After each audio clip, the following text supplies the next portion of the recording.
अभी हम लोग बात करेंगे ध्यान के बारे में कि ध्यान होता क्या है। इसको और अच्छे से समझेंगे कि जो ध्यान की जो अवस्था होती है, तो या कोई ध्यान को उपलब्ध होता है तो उस समय उसके साथ क्या होता है, उसका शरीर कैसा होता है, उसका मन कैसा होता है, और भी उसकी जो दूसरी घटना होती है वो कैसे होती है। अगर सरल शब्दों में बोलूँ तो जो ध्यान है या मुक्ति है या प्रेम है, तीनों हमें लगते हैं कि शब्द के कारण अलग अलग लगते हैं, लेकिन कोई अलग है नहीं, तीनों एक ही हैं। बस लोगों ने बस इसे अलग अलग नज़रिए से देखा है तो इसे अलग बोलते हैं, लेकिन कोई ध्यान, मुक्ति और प्रेम तीनों एक ही अवस्था के अलग अलग नाम हैं। दोनों में कोई भेद नहीं है, जो तीनों मतलब माफ़ कीजिएगा, तीनों में कोई भेद नहीं है, तीनों एक ही हैं। अब समझते हैं होता क्या है, ध्यान का असली मतलब क्या है। तो मैं इसको 4-5 तरीक़ों से बताऊंगा। पहला जो तरीका है वो है आपका स्वभाव। जो हमारा जो स्वभाव होता है, अर्थात जो हमारा जो एक बहुत सारे भाव होते हैं हमारे भीतर, लेकिन जो आपका जो वास्तविक भाव है, जिसका जो आप रियल में हो, उस अवस्था को पहुंचना ही उसे ध्यान बोलते हैं। जो आप जैसे आम जीवन में आप मन में थे, अर्थात आप जो जी रहे थे वो मन से जी रहे थे। और मन से जीने का अर्थात ये हो जाता है कि जो आपका जो मस्तिष्क है, तो जब आप मन से जी रहे थे तो आपके मस्तिष्क पे बहुत सारे तनाव हो रहे थे, आप बहुत ही ज़्यादा तनाव में थे। आपका जो पूरा शरीर था, पूरा एक एक कोशिका, मतलब एक एक आपका अंग तनावपूर्ण था। तो आप वो थे जो आप अभी जो आम जीवन है आप वो हो जो आप नहीं हो। आप जो तनाव है वो आपका स्वरूप नहीं है। आपका स्वरूप या जो आपका जो स्वभाव है, जो वास्तविक आपका जो भाव है, वो तो सहजता है। तो ये जब ध्यान की घटना घटती है तो आपके भीतर ऐसा कोई जादुई चीज़ नहीं होती है जिससे कि वो हमें लगता है कि नहीं कुछ अलग हो रहा है। नहीं, अलग नहीं होता है।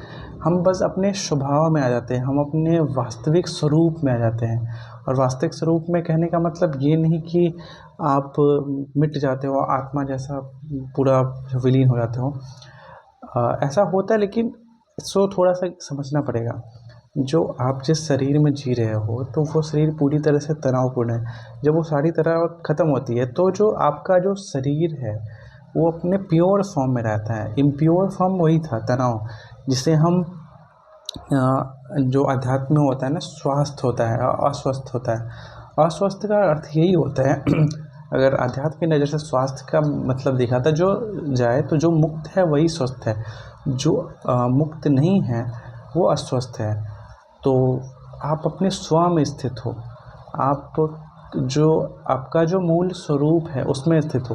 लेकिन आप अगर मूल स्वरूप से भटक रहे हो, आप खुद को कुछ अलग मान रहे हो, जो कि अलग कुछ होती नहीं, अलग आपकी मान्यताएं होती है। आप अपनी मान्यताओं को अपना अस्तित्व मान रहे हो, तो वो हो जाता है आप ध्यान से हट रहे हो। आप अभी ध्यान की अवस्था में नहीं हो, आप जो नॉर्मल इंसान होता है उसमें हो।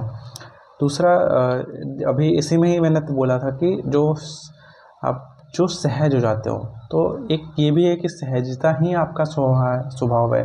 और अगर बहुत कम शब्दों में बोलूँ तो सहजता ही हमारा लक्ष्य है, हमारा सहजता ही मुक्ति है, सहजता ही ध्यान है, सहजता ही प्रेम है। क्योंकि जब सहज होते हो तो प्रेम भी घटता है, मुक्ति भी घटती है, और ध्यान भी उसी टाइम घटता है।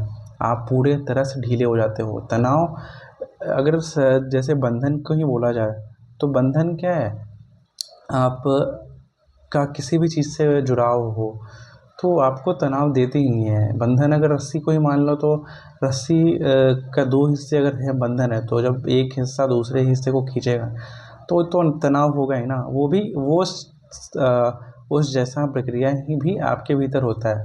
और जब आप उस बंधन से हट जाते हो, जितने आपके बंधन थे सबसे आप हट जाते हो, तो आप सहज हो जाते हो।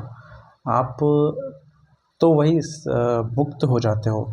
जब सारे बंधन हटते हैं, सारा, अगर बंधन से ख़त्म होने का नाम मुक्ति है, तो तनाव ख़त्म होने का नाम सहजता है। और जो तनाव था वो बंधन के कारण ही आता है। तो इंसान, ये जो चारों शब्द है एक दूसरे से ही रिलेटेड, सब जुड़े हुए हैं, कहीं ना कहीं जुड़े हुए हैं। तो आप जब ध्यान में होते हो तो आप पूरे सहज हो जाते हो, आप पूरे ढीले पड़ जाते हो पूरी तरह से। दूसरा जो चीज़ है, लेकिन इसमें मैं थोड़ा और आगे बताना चाहता हूँ। जो आपका जो मस्तिष्क भी होता है, जब आप सहज होते हो तो पूरा ढीला हो जाता है। आप इसी को, जब आपका जो मस्तिष्क है और आपका जो पूरा शरीर है, जो छोटे छोटे तनाव में घिरा हुआ था, जब वो तनाव मिटते हैं तो जो बचता है, जो आपको अनुभव होता है, वो आनंद था। और जो आनंद था ना, तो वो कोई आपको मिलता नहीं है, वो आनंद आपके भीतर ही था। आनंद कहीं बाहर से नहीं आया, बस हमें उस आनंद का पता नहीं था, हमें उस आनंद का बोध नहीं था। हमें सुख और दुख का पता था, क्योंकि सुख और दुख जो है वो बंधन में ही आते हैं। क्योंकि सुख और दुख, जब आप तनाव में रहोगे, आप किसी मान्यता के आधारित अपना जीवन जियोगे, तो आप सुख और दुख में ही रहोगे। और जब सुख और दुख होता है तो बंधन होता है। लेकिन जब सुख और दुख नहीं होता है, आपकी जो अवस्था है वो किसी मान्यता पे ऐसे डिपेंडेंट नहीं है कि कोई मान्यता पे वो उसे सुख हो या दुख हो, वो किसी पे डिपेंडेंट नहीं है। तो जब सारे डिपेंडेंसी ख़त्म हो जाती है, जब आपका जो शरीर है वो पूरी जो मांग होती है, शरीर की जो बाहरी मांग होती है, वो सभी जब समाप्त हो जाती है, तो जो अंदर जो बचा हुआ था वही मिलता है, वही होता ही है। आनंद जो था वही भीतर रहता ही है। और जो आपके भीतर जो ऊर्जाएं बंद थी, ऐसी जो बहुत सारी ऊर्जाएं जो बंद थी आपके तनाव होने के कारण या आपके बंधन में होने के कारण, तो जो, या ऐसे भी कह लो कि जो आपकी जो ऊर्जा बंधी हुई थी, वो अब जब बंधन खत्म हो रहा है तो वो भी ऊर्जा स्वतंत्र हो रही है, वो भी ऊर्जा खुल रही है। और यही आपके भीतर जो होता है, कहते हैं कि आपकी ऊर्जा जो है ऊर्ध्वगामी हो रही है। तो ऊर्ध्वगामी होने का मतलब भी यही कि क्योंकि आप पूरे तरह से सहज हो रहा, पूरे ढीले पड़ रहे हो, आप पूरा एक एक शरीर का एक एक जो अंग है वो पूरा ढीला पड़ रहा है। तो जो भी जगह पे बंद था, बंधन था, जो दरवाज़ा से लॉक्ड था, वो सब दरवाजे खुल चल जाते हैं, आपके शरीर के पूरे दरवाजे खुल जाते हैं। तो इस क्षण आपको स्वतंत्रता का भी आभास होता है कि स्वतंत्रता क्या होती है। आप, क्योंकि स्वतंत्रता का अर्थ ही है कि आप किसी पे परतंत्र नहीं रहो। मतलब डिपेंडेंसी कब होती है, जब बंधन होता है। और बंधन मतलब जब आपकी जो निर्भरता है वो किसी मान्यता के आधारित मान्यता है, और जब अब सारी मान्यता ख़त्म हो जाती है तो आपकी जो निर्भरता है वो किसी भी चीज़ पे नहीं रहती है। तो दूसरा चीज़ ये होता है कि जब आप ध्यान में कोई होता है तो पूरी तरह से स्वतंत्र होता है, क्योंकि सारे बंधन जो थे ना, वो बंधन कट चुके हैं। तो जब बंधन कटता है तो हम अपने स्वतंत्र अवस्था को पाते हैं, स्वतंत्र स्वरूप को पाते हैं, जो पूरी तरह से स्वतंत्र था। तीसरा है विचार शून्य हो जाना। जब कोई ध्यान में उतरता है तो विचार शून्य हो जाता है। विचार शून्य होने का अर्थ क्या है, समझिए। विचार शून्य होने का अर्थ ये नहीं कि विचारों को काट दो, ख़त्म कर दो। ये एक प्रक्रिया है जहाँ अगर आप विचार शून्यता को एक तरीका भी मान सकते हो कि विचार शून्य हो के आप ध्यान में उतर सकते हो, या ध्यान ही विचार शून्यता है। क्योंकि विचार जो है वो मन का सूचक है। अगर आपके भीतर मन है तो मन है तो विचार पैदा करेगा। जब मन नहीं है, जब अमन है, तो विचार की जो उत्पत्ति है, विचार का आना भी है, आना जाना भी है, वो भी बंद हो जाएगा। और मन को अगर दूसरे शब्दों में कहूँ तो मन ही मान्यता है, मन ही बंधन है, मन ही माया है। तो जब ये चीज़ें ख़त्म होती है तो उन जो माया के जो शब्द है या बंधन के जो सूचक है या बंधन की जो छवियाँ हैं, जिसे हम विचार भी कह सकते हैं, वो सारी मिटनी ख़त्म हो जाती है। आप भीतर से शून्य हो जाते हो। जो आपकी मान्यताएं हैं वो भी शून्य हो जाती है। और मान्यताओं में ये भी आता है, जो आपका जो अहंकार है वो भी एक मान्यता है। और जब सारी मान्यताएं ख़त्म होती है तो वो अहंकार रूपी मान्यता भी समाप्त हो जाती है, वो अहंकार भी विलीन हो जाता है।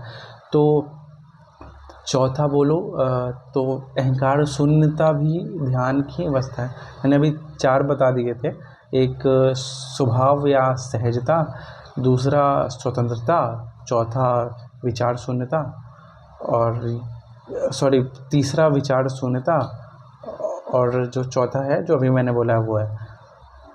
तो इतना ही ध्यान के बारे में अगर आप और समझो और समझना चाहते हो तो आपको खुद ही ध्यान में उतरना होगा, क्योंकि जो दूसरे के अनुभव है, दूसरा को जो परिभाषा है वो आपके भीतर भी जाके वो मान्यता ही बनेगी। तो आपको मान्यता को ख़त्म, जो मैंने हमारा चौथा पॉइंट है अहंकार शून्यता, तो जो सारी मान्यताओं का जो संग्रह था, जो आप अपनी पहचान बनाए हुए थे, तो वो सारे संग्रह जो है वो भी ख़त्म हो जा रहे हैं। तो अहंकार भी आपका शून्य हो रहा है और इसे ही मुक्ति कहते हैं या प्रेम कहते हैं या मोक्ष कहते हैं या भक्ति कहते हैं। सारे नाम अलग अलग है, लेकिन जो चीज़ है, जो मूल, जो भीतर जो घटती है वो सबके भीतर एक ही चीज़ घटती है। अगर कोई भक्त है उसके भीतर जो घटती है, और जो ध्यानी है और कोई ज्ञानी है उसके भीतर जो घटती है, सब कुछ एक ही चीज़ घटता है। बस हम जो जिस मार्ग से जाता है, कोई भक्ति मार्ग से जाता है तो वो बताता है मैंने भक्ति की तो इससे गया, तो लगता है भक्ति अलग है। लेकिन कोई प्रेम से गया तो कोई प्रेम मार्ग से गया तो कहता है मैंने प्रेम किया तो मैं मुक्त हुआ हूँ। जो कोई ज्ञान मार्ग से गया तो फिर कहता है मैं कोई ध्यान मार्ग से गया। लेकिन जो भीतर शरीर तो एक ही है ना, और जो घटने की जो प्रक्रिया है वो भी एक ही है। बस जो इंसान का जो प्रारंभिक भाव होता है उसके अनुसार उसकी जो यात्रा होती है वो भी होती है। जैसे कोई भगवान का भक्त है, उसे ज्ञान में उतना रुचि नहीं है, लेकिन उसे कृष्ण में या शिव में बहुत ही गहरा प्रेम है, एक समर्पण का भाव है। तो जो समर्पण के भाव वाले जो लोग हैं वो अपने आराध्य को समर्पित हो जाते हैं, अपना सब कुछ भुला देते हैं। तो उस अवस्था में वो भक्ति के कारण ध्यान को उपलब्ध होते हैं या मुक्त होते हैं। और कोई ज्ञान मार्गी है जिसे तर्क वितर्क खंडन मनन करना अच्छा लगता है, तो वो ज्ञान से जाता है उस अवस्था तक। कोई ध्यान करने वाला है तो उस ध्यान से उस अवस्था तक जाता है। मतलब सभी जो चीज़ है आपका, जो जैसा प्रारंभ में जैसी आपकी अवस्था है, कि प्रारंभ में कुछ होते हैं, ज़रूर होते हैं कुछ, लेकिन वो लेकिन वो जो है वो अंत में मिटना ही है। और वो आप ध्यान के मार्ग से भी मिटा सकते हो, भक्ति के मार्ग से भी, और ज्ञान के भी मार्ग से भी, या प्रेम के मार्ग से भी। आप जैसे भी चाहो उस तरह से आप मिटा सकते हो। ऐसा कुछ ये नहीं कि नहीं आपको ध्यान में ही आना है या एकदम ज्ञान कंपलसरी ही है। जिसको जो जिस मार्ग से गया तो वो उस मार्ग में थोड़ा सा और अच्छा हो जाता है। अगर कोई ज्ञानी है तो उस ज्ञान के मार्ग से गया तो आपको ज्ञान अच्छा समझा सकता है। कोई ध्यानी है तो वो ध्यान के मार्ग से गया तो वो ध्यान अच्छा समझा सकता है। उसी तरह कोई भक्त है तो वो भक्ति के समय अच्छा समझा सकता है कि कैसे भक्ति से उस जगह पे जाना है। चीज़ वही है, बस लोगों ने कैसे कैसे अपने ऊपर प्रयोग किए हैं तो हम उसे अलग मानते हैं, लेकिन अलग कुछ नहीं है, तीनों एक ही हैं। ठीक है, धन्यवाद। अगले में दूसरे टॉपिक पे बात करेंगे।